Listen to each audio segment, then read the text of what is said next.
जश्ने ईद ए मिलादनिमित्त भंडारकवट्यात भव्य रक्तदान शिबिर व वृक्षारोपण कार्यक्रमाचे आयोजन करण्यात आले होते।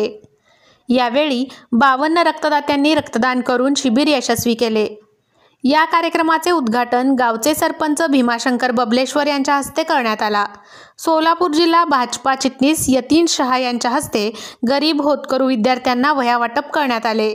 यावेळी विठ्ठल पाटील, सोमनिंग कमळे, प्रथमेश पाटील, बसवराज मुक्काणे, धरेप्पा तेली, धोंडप्पा कमळे, फैयाज मुल्ला, अब्दुल्ला शेख, सिकंदर मुजावर, मोहसिन बागवान, बुरान मुजावर, मोहम्मद हनीफ बागवान, सोहेल शेख, शफीक मुजावर, रफीक मुजावर, मलंग शेख, मैनुद्दीन मुजावर, रियाज शेख, रियाज मुजावर, इकबाल मुजावर, शफीक मुलानी, खाजाभाई मुजावर, खाजाभाई जमादार, करीम मुजावर, मस्जिद मुजावर, सोहेल तांबोळी, इम्रान शेख, आयान शेख, जुनैद मुजावर, मोहसिन मुजावर, लोकमान मुजावर, साहिल मुजावर, अशफाक शेख, अमीर शेख, रहमान शेख, मोबिन मुजावर, वसीम मुल्ला, कबीर मुजावर यांच्यासह समस्त मुस्लिम बांधव उपस्थित होते।